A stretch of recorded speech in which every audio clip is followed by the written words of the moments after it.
everyone.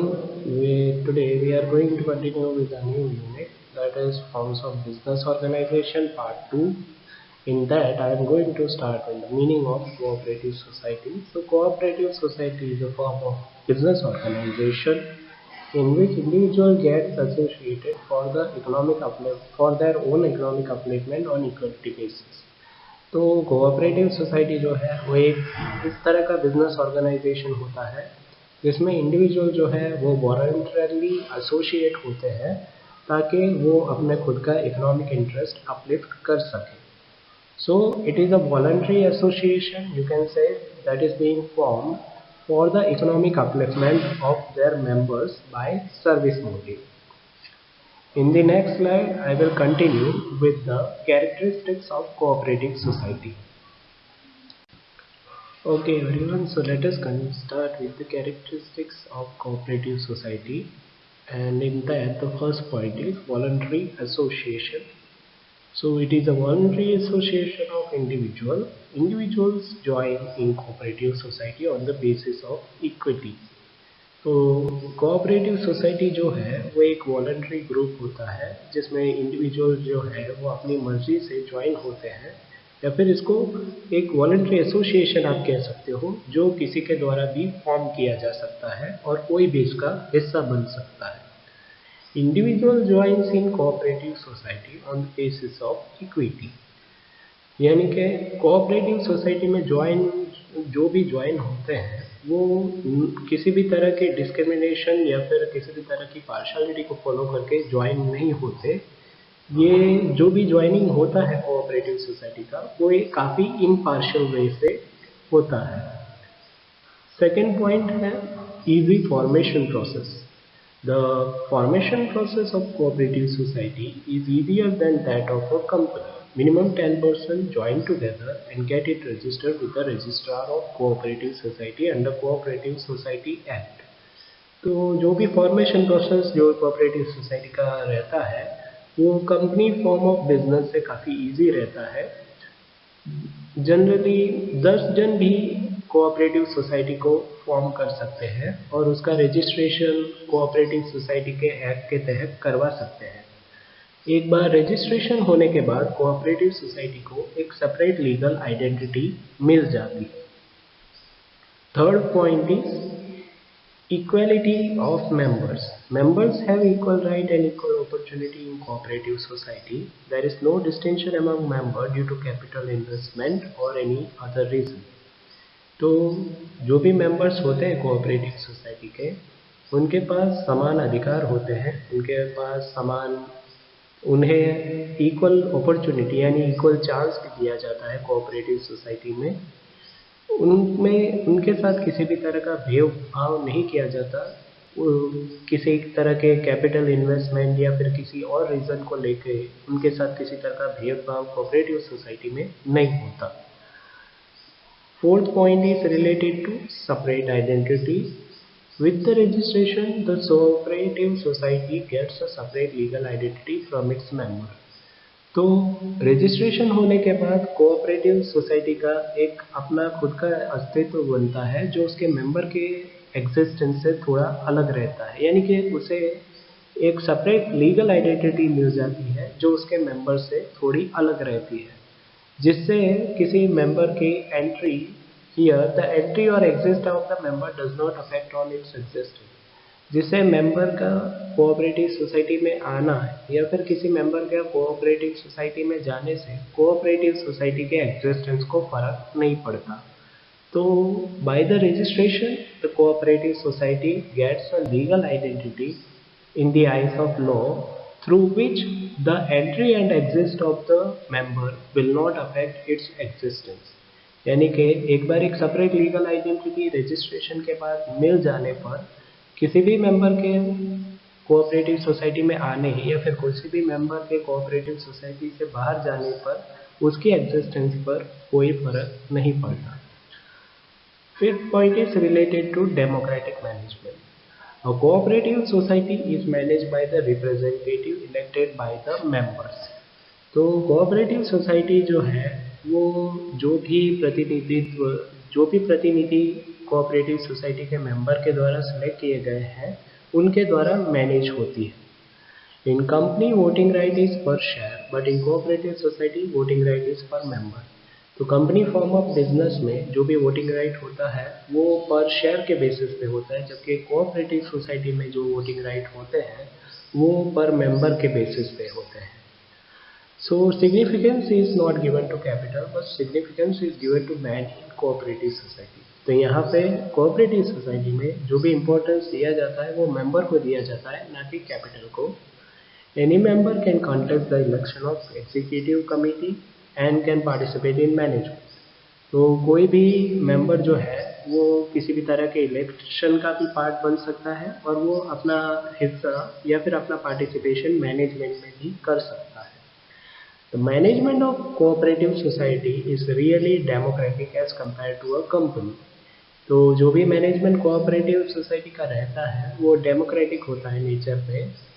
Company form of business की comparison में cooperative society का मैनेजमेंट जो होता है वो डेमोक्रेटिक होता है।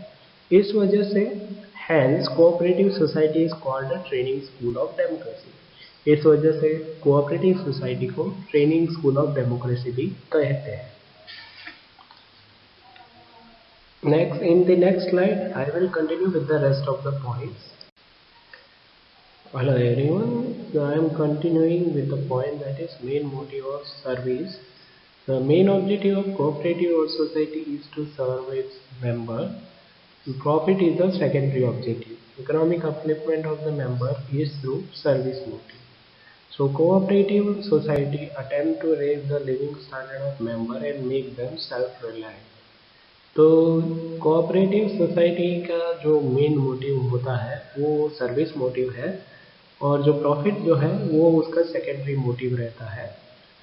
Economic upliftment of the member is through service motive, यानी वो अपने मेंबर का जो भी इकोनॉमिक अपलिफ्टमेंट करते हैं वो सर्विस के जरिए ही करते हैं। Cooperative society attempt to raise the living standard of the member and make them self reliant. For example, the aim of a consumer cooperative society is to provide the good of proper quality at fair price. तो यहाँ पे जो भी cooperative society होती है वो उसके member का लिविंग स्टैंडर्ड रेज करने की कोशिश करते हैं। वो ये कोशिश करते हैं कि वो जो भी मेंबर है वो अपने बलबूते पर जी सके और इस वजह से उनका एक एम होता है कि वो जो भी मेंबर है उनके कोऑपरेटिव सोसाइटी में वो खुद से अपनी ज़िंदगी अच्छे से जी सके। यहाँ पे एक एग्जाम्पल भी दे दिया है, that is aim of a consumer cooperative society is to provide the good of proper quality at a fair price. तो ये आप कंज्यूमर कोऑपरेटिव सोसाइटी का भी एक उदाहरण दे सकते हो जिसका ये मोटिव होता है कि वो अच्छी क्वालिटी के गुड्स जो हैं वो अच्छे कीमत पर प्रोवाइड करें। Fair distribution of profit. In spite of quota of service, if there is excess of income, the profit is distributed among the members of the society subject to provision of law. तो cooperative society का main motto service का रहता है और इस वजह से अगर किसी तरह का एक्सेस इनकम या प्रॉफिट जनरेट होता है तो ये प्रॉफिट जो है वो जो भी मेंबर होते हैं कोऑपरेटिव सोसाइटी के उनमें डिस्ट्रीब्यूट कर दिया जाता है। Residential profit is utilized for the welfare of the society or you can say members of the society. तो जो भी एक्स्ट्रा प्रॉफिट जनरेट होता है वो मेंबर के वेलफेयर के लिए ही यूज होता है। Low prices of share. Person with low income can purchase shares and become the member of the society as the price of share of cooperative society is low. तो कोई भी व्यक्ति जिसकी इनकम काफ़ी कम होती है वो भी कोऑपरेटिव सोसाइटी का हिस्सा बन सकता है क्योंकि कोऑपरेटिव सोसाइटी के शेयर के प्राइस जो है वो काफ़ी कम होते हैं। Sometime installment facility is also provided to member instead of paying full amount at once. Cooperative society में इंस्टॉलमेंट ओरिएंटेड फैसिलिटी भी प्रोवाइड की जाती है उसके मेंबर को, तो मेंबर पूरा अमाउंट देने की जगह पे इंस्टॉलमेंट में भी पेमेंट कर सकता है। 9 point is related to voting right per member. So each member is entitled to single vote regardless of the number of share held by him. तो भले ही कोई भी मेंबर कितना भी कैपिटल या शेयर इन्वेस्ट करके आया हो, हर एक मेंबर को सिर्फ एक ही वोट डालने का अधिकार मिलता है कोऑपरेटिव सोसाइटी में. Representatives are elected on the basis of the principle of one member one vote. तो यहाँ पे जो भी रिप्रेजेंटेटिव यानी जो भी प्रतिनिधित्व करते हैं उनको इलेक्शन में सिलेक्ट किया जाता है. एक व्यक्ति एक वोट उसके प्रिंसिपल के बेस पे. Conference and training classes are planned to promote equality and brotherhood and add knowledge among the members. इसमें कई कॉन्फ्रेंस और ट्रेनिंग क्लासेस कंडक्ट किए जाते हैं जिससे कि लोग जो भी मेंबर हैं उनकी नॉलेज बढ़े और उनमें भाईचारा जो है वो बना रहे. Separate institution from politics and religion. Membership of cooperative society is open to all irrespective of religion, caste and sex. जो भी मेंबरशिप है कोऑपरेटिव सोसाइटी का वो सभी के लिए ओपन होता है. इसमें किसी तरह के कैस्ट और रिलीजन को लेके किसी तरह का डिस्क्रिमिनेशन नहीं होता. A cooperative society cannot exist on political or religion principle. Thus, cooperative society is separate from politics or religion.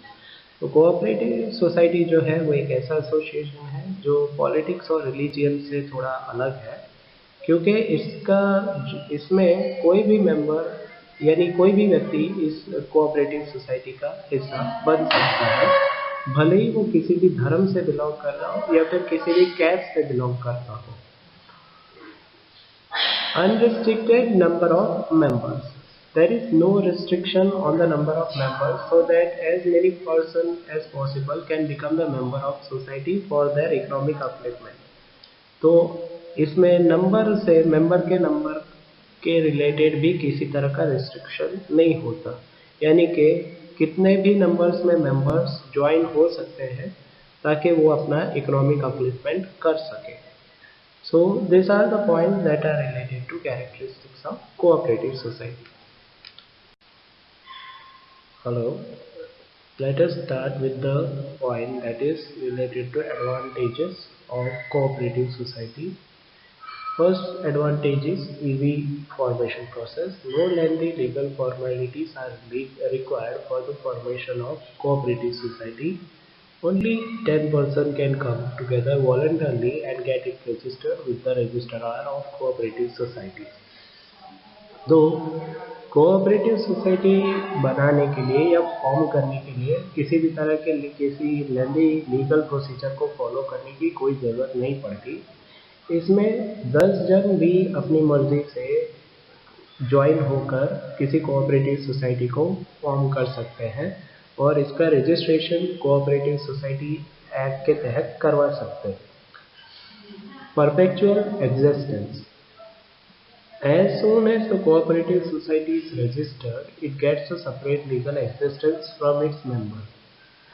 Death, insolvency or resignation of the member do not affect the existence of society. In this sense, society enjoys a long life. तो एक बार society का registration होने के बाद उसको एक separate legal identity मिल जाती है जो उसके मेंबर की एग्जिस्टेंस से अलग होती है. डेथ या इंसॉल्वेंसी या रेजिग्नेशन जो भी उसके मेंबर उस सोसाइटी में करता है या फिर उसके साथ होता है, उससे कोऑपरेटिव सोसाइटी का एग्जिस्टेंस जो है वो किसी भी तरह से अफेक्ट नहीं करता एक बार उसे एक सेपरेट लीगल आइडेंटिटी मिल जाने के बाद. In that sense society enjoys a long life.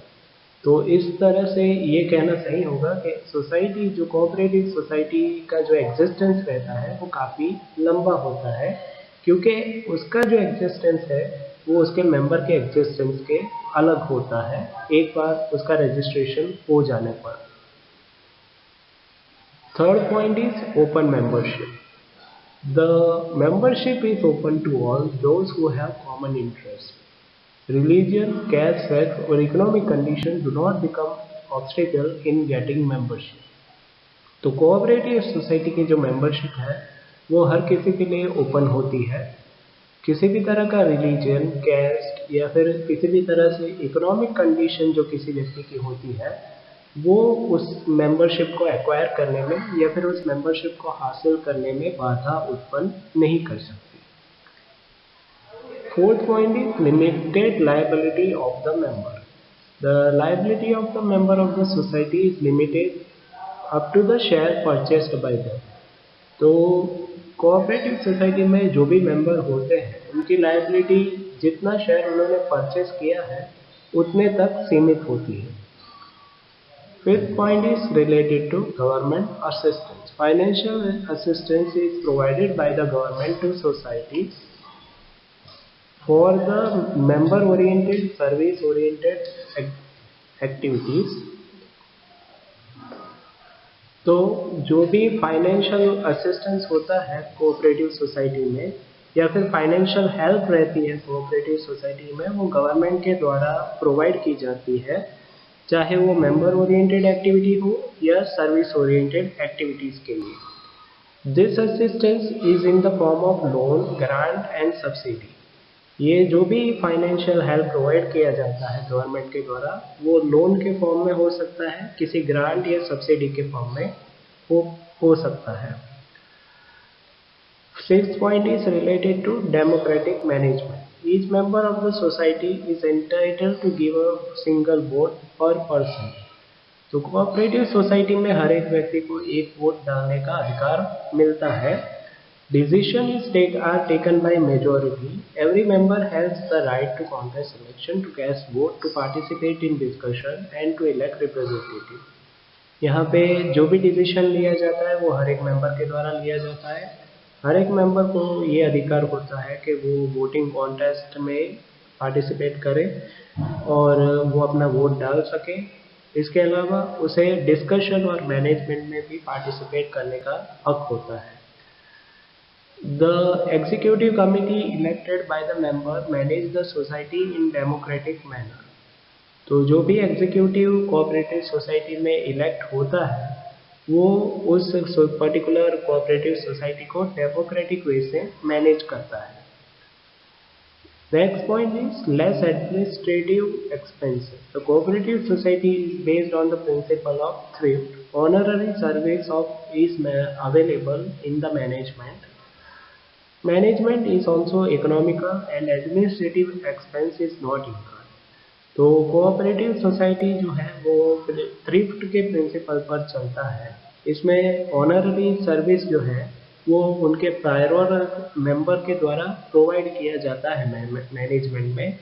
इसलिए इसका जो मैनेजमेंट होता है वो इकोनॉमिकल होता है, वो कम खर्चे वाला होता है और उसमें एडवर्टाइजमेंट एक्सपेंस की भी कोई सी तरह की ज़रूरत नहीं पड़ती। अब क्योंकि कोऑपरेटिव सोसाइटी में जो इसके प्रायर मेंबर होते हैं वो सर्विस प्रोवाइड करते हैं, इस वजह से इसका मैनेजमेंट ओरिएंटेड एक्सपेंस काफ़ी कम होता है और इसमें किसी तरह से भी एडवर्टाइजमेंट ओरिएंटेड एक्सपेंस इंकर करने की कोई ज़रूरत नहीं होती। Special class of customer. Mostly the members are the customer. Members are specific and goods are sold only to them. तो यहाँ पे जो भी मेंबर्स होते हैं वही कोऑपरेटिव सोसाइटी के कस्टमर रहते हैं और मेंबर्स काफ़ी स्पेसिफिक होते हैं। इस वजह से गुड्स जो है वो बस उन्हीं को प्रोवाइड किया जाता है। 9th point is strong competitors against trading institution. So sometimes trading institutions in lure of more profit indulge in adulteration, cheating, black marketing, etc. A cooperative society can stand as a strong competition against trading institutions because a cooperative society ensures economic upliftment, social and economic justice to the member. तो जो भी generally trading institution होते हैं वो ज़्यादा profit कमाने के लिए एडल्ट्रेशन, चीटिंग या ब्लैक मार्केटिंग कर सकते हैं, लेकिन जो कोऑपरेटिव सोसाइटी रहता है उनका सर्विस मोटिव होता है, इसलिए वो किसी भी तरह के इकोनॉमिक इनजस्टिस ना करते हुए अपना बिजनेस चलाते हैं। और इस वजह से आप ये कह सकते हो it is free from unfair trade practice followed by the trading institution. तो जो भी ट्रेडिंग इंस्टीट्यूशन के द्वारा unfair trade practice generally follow होती है वो कोऑपरेटिव सोसाइटी के द्वारा नहीं फॉलो की जाती। इस वजह से कोऑपरेटिव सोसाइटी जो है वो एक स्ट्रॉन्ग कंपटीशन प्रोवाइड कर सकता है जो नॉर्मल ट्रेडिंग इंस्टीट्यूशन होते हैं उनको। Hello everyone, so let us start with the point that is related to welfare activities for the society. Cooperative society conduct welfare activities for the society like arrangement of medical diagnosis camp at low fees or free of cost, providing maintaining service of dispensaries, schools and gardens. तो जो cooperative society जो रहते हैं वो welfare activities conduct करते रहते हैं। वो मेडिकल कैंप्स जो हैं वो लो फीस में या फ्री ऑफ कॉस्ट में अरेंजमेंट उसका करके देते हैं। इसके अलावा जो डिस्पेंसरी, स्कूल्स या गार्डन से रिलेटेड सर्विसेज होते हैं वो उस चीज़ को भी प्रोवाइड करते हैं और मेंटेन करके देते हैं। दूसरा, training school for democracy. Democracy is predominant in the management of the society. The significance is given to human being rather than capital. तो डेमोक्रेसी जो है वो एक कोऑपरेटिव सोसाइटी का मेन कैरेक्टरिस्टिक्स है। यहाँ पे जो भी इम्पोर्टेंस दी जाती है वो ह्यूमन बीइंग्स को दी जाती है, ना कि कैपिटल को। Democracy remains alive as the significance of the members is maintained. तो डेमोक्रेसी जो है वो कोऑपरेटिव सोसाइटी में ज़िंदा रहती है क्योंकि यहाँ पे ज़्यादा इम्पोर्टेंस जो है वो उनके मेंबर्स को दिया जाता है। Thus, training cooperative society is a training school providing education of ideal principle of democratic management. इस वजह से कोऑपरेटिव सोसाइटी को as a training school for democracy भी कहा जाता है। Economic upliftment and growth of member. Next point is related to that is stating that cooperative society gives important contribution to the growth of its member. Consumer cooperative society supply day-to-day quality consumable product at fair price, prevent economic exploitation of customer by middlemen. तो जो cooperative society जो है वो अपने member के growth के लिए अपना खुद का एक अहम योगदान देते हैं। फॉर एग्जाम्पल, जो कंज्यूमर कोऑपरेटिव सोसाइटी जो रहता है वो day to day consumable product जो है वो सही कीमत पे उनके कस्टमर्स या मेंबर्स को प्रोवाइड करते हैं। इसके अलावा they prevent the economic exploitation of customers by middleman. इसके अलावा जो इकोनॉमिक एक्सप्लॉयटेशन जो कस्टमर्स का रहता है, जो मिडलमैन के द्वारा प्रोसीड किया जाता है, वो उस चीज़ को भी प्रिवेंट करने की कोशिश करते हैं। So, cooperative society is such kind of society which works for its member, which works for the growth of its member. In the same way, the cooperative society of producers supply raw material, equipment, tools, etc. at fair price to members. जो cooperative society होता है वो अपने producers के द्वारा raw material, equipment, tools, ये जो चीज़ें रहते हैं वो उनके मेंबर्स को एक सही कीमत पे प्रोवाइड करने की कोशिश करते हैं।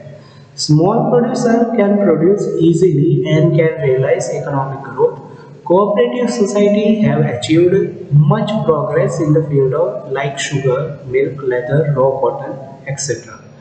तो कोऑपरेटिव सोसाइटी जो है वो sugar, milk, leather, raw cotton से जुड़े हुए जो ट्रेड है उसमें उन्होंने काफ़ी अच्छा प्रोग्रेस अचीव किया है। Next point is related to limitation of capital. It is difficult to raise large amount of capital. Limitation of capital because low prices of share, members belonging to poor class and less attraction to purchase shares due to voting right is per member. तो cooperative society में ज़्यादा से ज़्यादा capital raise करने की जो probability होती है वो काफ़ी कम होती है क्योंकि उसके शेयर के प्राइस जो रहते हैं वो काफ़ी कम होते हैं। इसके अलावा जो पुअर क्लास यानी कि जो भी लोग पुअर क्लास से बिलोंग करते हैं वो उसके शेयर को परचेज करने में ज़्यादा अट्रैक्टेड होते हैं। तो ज़्यादातर जो लोग रहते हैं वो कोऑपरेटिव सोसाइटी के शेयर्स को इसलिए भी नहीं परचेज करते क्योंकि इसमें जो वोटिंग राइट होता है वो पर मेंबर होता है, ना कि पर शेयर्स। तो इन चीज़ों की वजह से जो कैपिटल रेज करने की प्रोबेबिलिटी कोऑपरेटिव सोसाइटी में रहती है वो काफ़ी कम होती है। Now lack of efficient management. The director of the society who are the representative member provide honorary service. They may not take personal interest in management and administration of the society due to honorary service. इसमें जो directors रहते हैं cooperative society के या फिर इसके जो representatives होते हैं वो ऑनररी सर्विसेज प्रोवाइड करते हैं, और क्योंकि उनके द्वारा सिर्फ ऑनररी सर्विस प्रोवाइड किया जाता है जिसमें उन्हें किसी तरह का रिटर्न नहीं मिलता, इस वजह से वो किसी भी तरह से अपना खुद का पर्सनल इंटरेस्ट मैनेजमेंट में नहीं लेते। इनएफिशिएंसी में enter in the management of the society. अब क्योंकि जो भी डायरेक्टर्स या रिप्रेजेंटेटिव होते हैं वो अपना किसी तरह का पर्सनल इंटरेस्ट मैनेजमेंट में नहीं लेते, इस वजह से जो इन मैनेजमेंट जो कोऑपरेटिव सोसाइटी का होता है वो इनएफिशिएंट हो जाता है। इसके अलावा due to lack of specialised knowledge, business experience and time, mismanagement takes place due to groupism and personal interest. तो स्पेशलाइज्ड नॉलेज, बिजनेस एक्सपीरियंस और टाइम की कमी की वजह से भी कभी कभार मिसमैनेजमेंट जो है वो कोऑपरेटिव सोसाइटी में अराइज होता है। Next point is related to political interference. Various political parties directly, indirectly attempt to control over the society. If the society functions under the political influence, business freedom is jeopardized. As a result, democratic values are jeopardized. तो जो political parties होते हैं वो directly या indirectly इस society को control करने की कोशिश करते हैं। जो अगर ये सोसाइटी किसी तरह के पॉलिटिकल इन्फ्लुएंस में आ जाते हैं तो इसके फ्रीडम के ऊपर खराब असर पड़ता है, और उस वक्त इसका जो डेमोक्रेटिक वे ऑफ मैनेजमेंट रहता है उस चीज़ पर भी खराब असर होता है। Fourth point is related to non cooperation among the member. Non-cooperation enter in the cooperative society when there is doubt, discord, conflict, groupism, selfishness among the members. As a result, even though cooperative society is an organization of individuals with common interests, it cannot benefit the cooperation. It cannot get the benefit of cooperation. So, अगर किसी तरह से members में किसी तरह का doubt, discord, conflict, groupism या selfishness arise होता है, तो उस वक्त जो कोऑपरेटिव सोसाइटी में जो कोऑपरेशन रहता है वो उस चीज़ का बेनिफिट नहीं उठा पाते, क्योंकि जो कोऑपरेटिव सोसाइटी रहता है वो अपने मेंबर्स के कोऑपरेशन के थ्रू काम करता है, और जब किसी तरह का डाउट या डिस्कॉर्ड या कॉन्फ्लिक्ट जब मेंबर्स में अराइज होता है तो उस वजह से मेंबर्स के बीच में कोऑपरेशन जो होता है वो बैडली अफेक्ट होता है, जिसकी वजह से कोऑपरेटिव सोसाइटी जो है वो ठीक तरीके से काम नहीं कर पाते। So the cooperation among the member is very important in order to run the cooperative society in a right way. Hello everyone, so let us start with the point that is about meaning and definition of company. So company is an artificial person that is coming into existence by law with common goals. तो company एक ऐसा form of business है जो law की मदद से existence में आता है। The company is an artificial, invincible and intangible person in the eyes of law. तो कंपनी एक आर्टिफिशियल और इनविजिबल और इंटेंजिबल पर्सन होती है लॉ के हिसाब से। Now next point is about characteristics of company. Legal personality. Company gets to separate legal personality with its registration. Company can sue its own name, can enter into contract, can be sued against the company. तो company जो होता है उसका एक separate legal personality रहता है जो उसे रजिस्ट्रेशन के थ्रू मिलता है। इससे कंपनी जो है वो खुद को बंद करवा सकते हैं, कंपनी किसी के साथ कॉन्ट्रैक्ट में एंटर कर सकते हैं, या फिर कंपनी जो है वो किसी और कंपनी के अगेंस्ट केस भी फाइल कर सकते हैं एक बार उसका रजिस्ट्रेशन हो जाने पर। तो कंपनी जो है उसका एक सेपरेट लीगल आइडेंटिटी या पर्सनालिटी होता है जो उसके रजिस्ट्रेशन के थ्रू मिलता है। Perpetual existence, company has separate legal entity by law. It is not affected by the circumstances of death, insolvency of the member. Company का एक सेपरेट लीगल कंपनी जो है उसका एक सेपरेट लीगल एंटिटी होता है लॉ के हिसाब से। उसके किसी भी मेंबर का डेथ या जो भी किसी मेंबर से रिलेटेड इंसॉल्वेंसी है वो कंपनी के एग्जिस्टेंस को अफेक्ट नहीं करता, because it is having a separate legal identity that is different from its member.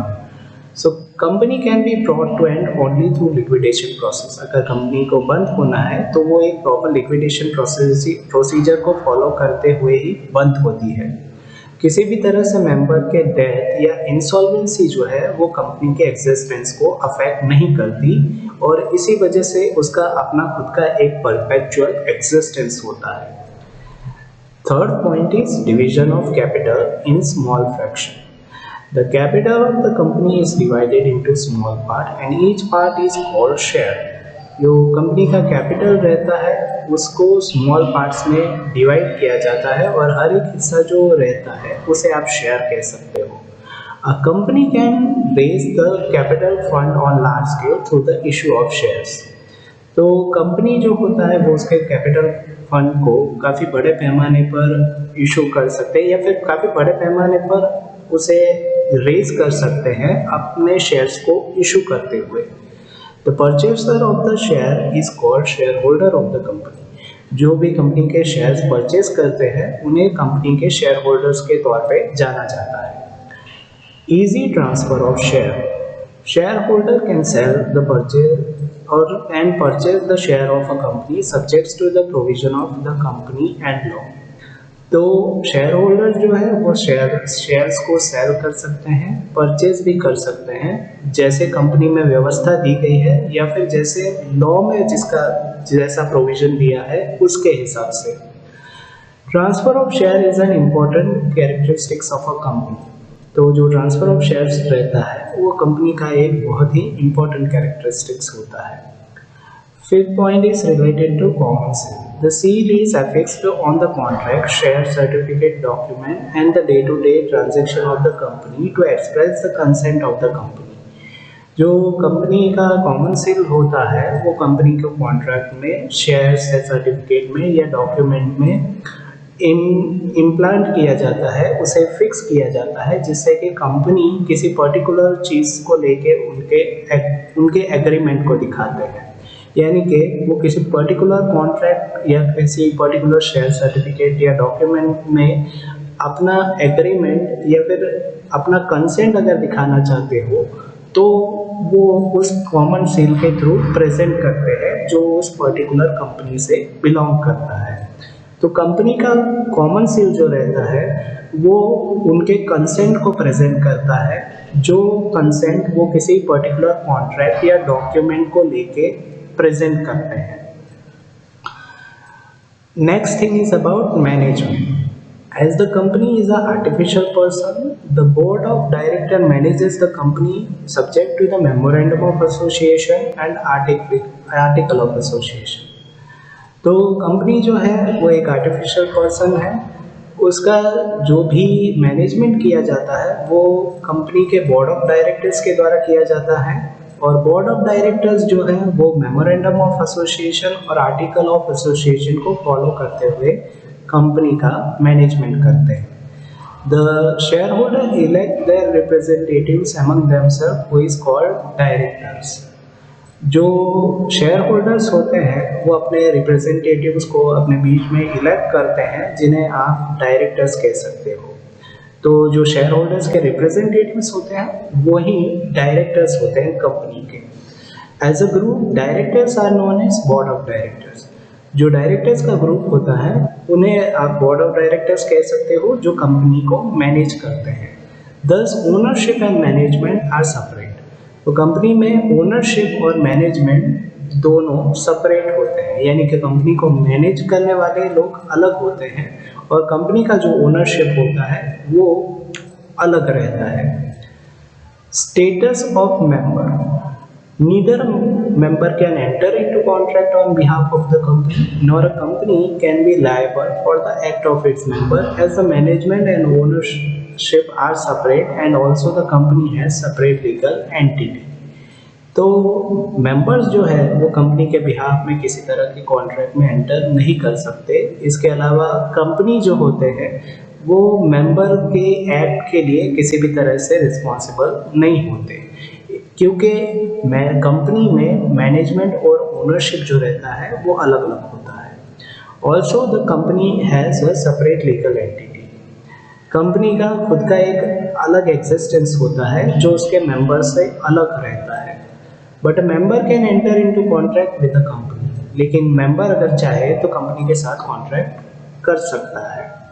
तो the status of member here in this point it is stated that कि member जो है वो कंपनी के बिहाफ में कहीं पे कॉन्ट्रैक्ट नहीं कर सकता, और जो भी एक्ट मेंबर के द्वारा किया जाता है उसके लिए कंपनी किसी तरह से लायबल नहीं होती, क्योंकि यहाँ पे मैनेजमेंट और ओनरशिप जो रहता है कंपनी का वो डिफरेंट होता है, वो सेपरेट रहता है। तो यहाँ पे मेंबर जो है वो कंपनी के साथ कॉन्ट्रैक्ट तो कर सकते हैं, लेकिन मेंबर का जो स्टेटस रहता है वो कंपनी के स्टेटस से अलग होता है। Number of members. Minimum number of member in private company is 2 and maximum number is 200। तो मेंबर्स की कम से कम संख्या प्राइवेट कंपनी में 2 होता है, और ज़्यादा से ज़्यादा 200 मेंबर्स जो रहते हैं वो प्राइवेट कंपनी को मैनेज कर सकते हैं। Minimum number of member is 7, but there is no restriction to maximum number of member in public company. जो कम से कम संख्या मेंबर्स की पब्लिक कंपनी में रहती है वो 7 है, और कितने मेंबर्स पब्लिक कंपनी में ज़्यादा से ज़्यादा हो सकते हैं उसके ऊपर किसी तरह का कोई रेस्ट्रिक्शन नहीं होता। So in the next slide I will continue with the rest of the points. Hello everyone, so let us start the point 9th one, that is liability of member. So liability of member may be limited or unlimited. Liability of member is limited to the share held by them in case of company limited by share. तो company में जो भी members हैं उनकी liability limited या unlimited हो सकती है। In case of company limited by share, यानी कि जो कंपनी लिमिटेड बाय शेयर्स होते हैं उनमें मेंबर्स की लाइबिलिटी जो है वो जितना भी शेयर्स उनके द्वारा लाया गया है उतने तक लिमिटेड होती है। Companies which unlimited liability are rarely seen in reality. जो कंपनी जिनकी लाइबिलिटी अनलिमिटेड होती है वो कहीं कभी कभार ही देखने को मिलती है। Liability of the member is limited और unlimited is stated in the memorandum of association. किसी भी मेंबर की लाइबिलिटी जो है वो लिमिटेड है या अनलिमिटेड है वो उसके मेमोरेंडम ऑफ एसोसिएशन में मेंशन किया होता है। Fundamental right. A company gets a separate legal identity by law, but company is not a citizen of the country, hence company has no fundamental right as enjoyed by the citizen. अब company की एक separate legal entity होती है, उसका एक separate legal identity होता है law की नज़र में, लेकिन कंपनी जो है वो किसी भी तरह से किसी कंट्री का सिटीज़न नहीं होता। इस वजह से जो राइट्स किसी सिटीज़न के पास होते हैं वो किसी कंपनी के पास नहीं होते। Voting right per share. Member of the company can cast vote on the basis of number of share they hold. तो जितना शेयर किसी के पास है उसके हिसाब से कंपनी फॉर्म ऑफ बिजनेस में मेंबर जो है वो अपना वोट डाल सकते हैं। Easy transfer of share, voting right per share are special characteristics of the company. तो शेयर का इजीली ट्रांसफ़र होना और वोटिंग राइट शेयर के हिसाब से होना वो कंपनी फॉर्म ऑफ बिजनेस का एक स्पेशल कैरेक्टरिस्टिक्स है। Next point is advantages. Huge capital fund. A company divides its capital into small fraction. Attraction to per more number of shares always remain because voting right is per share. तो यहाँ पे company form of business में ज़्यादा से ज़्यादा share को acquire करने का एक अट्रैक्शन रहता है, क्योंकि यहाँ पे वोटिंग राइट जो होता है वो पर शेयर होता है। इस वजह से ज़्यादा लोग जो होते हैं वो कंपनी के शेयर परचेज करना चाहते हैं, क्योंकि इसमें वोटिंग राइट शेयर के हिसाब से होता है, ना कि मेंबर के हिसाब से। As a result company can raise large capital. अब क्योंकि ज़्यादा से ज़्यादा लोग जो हैं वो कंपनी फॉर्म ऑफ बिजनेस के शेयर्स एक्वायर करने में इंटरेस्टेड होते हैं, इस वजह से कंपनी अपने लिए ज़्यादा कैपिटल रेज कर सकते हैं। Easy transfer of share. The member of the company can sell share, get money whenever he desire, and can purchase shares as required. You do easy purchase and sell of share in a recognized stock exchange. Members जो है वो अपने company के shares बेच सकते हैं और उससे मनी को एक्वायर कर सकते हैं अपनी डिज़ायर के हिसाब से। वो लोग चाहे तो शेयर परचेज भी कर सकते हैं, क्योंकि रिकॉग्नाइज्ड स्टॉक एक्सचेंज में अगर उनके शेयर लिस्टेड हो तो रिकॉग्नाइज्ड स्टॉक एक्सचेंज यानी स्टॉक एक्सचेंज की मदद से मेंबर्स चाहे तो अपने कंपनी के शेयर बेच सकते हैं और कंपनी के शेयर खरीद भी सकते हैं अपनी ज़रूरत के हिसाब से। Here, although restriction is laid down on the transfer of share of a private company. Private company के शेयर ट्रांसफर में कुछ रेस्ट्रिक्शन आपको देखने को मिल सकता है। Next point is limited liability of the members. The liability of the member is limited up to the face value of share in company limited by share. तो जो भी लायबिलिटी किसी मेंबर की, यानी अगर कंपनी लिमिटेड बाय शेयर हो तो उसमें मेंबर की लायबिलिटी जो है वो जितना फेस वैल्यू शेयर का रहता है उतने तक लिमिटेड होता है। इन सर्कमस्टेंसेस ऑफ लिक्विडेशन और winding up of company they not have to pay more money than the face value of share. तो अगर किसी तरह से कंपनी का लिक्विडेशन होता है या फिर कंपनी वाइंड अप हो जाती है तो उस वक्त कंपनी का जो मेंबर होगा उसे जितना फेस वैल्यू शेयर का होता है सिर्फ उतनी अमाउंट पे करने की होती है, उससे ज़्यादा अमाउंट पे करने की उसे कोई ज़रूरत नहीं होती। So there is a limited liability of the member as per the face value of the share, और you can see the liability of the member is limited up to the face value of share. Separate identity and perpetual existence. Company has perpetual life due to separate identity and entity from its member by law.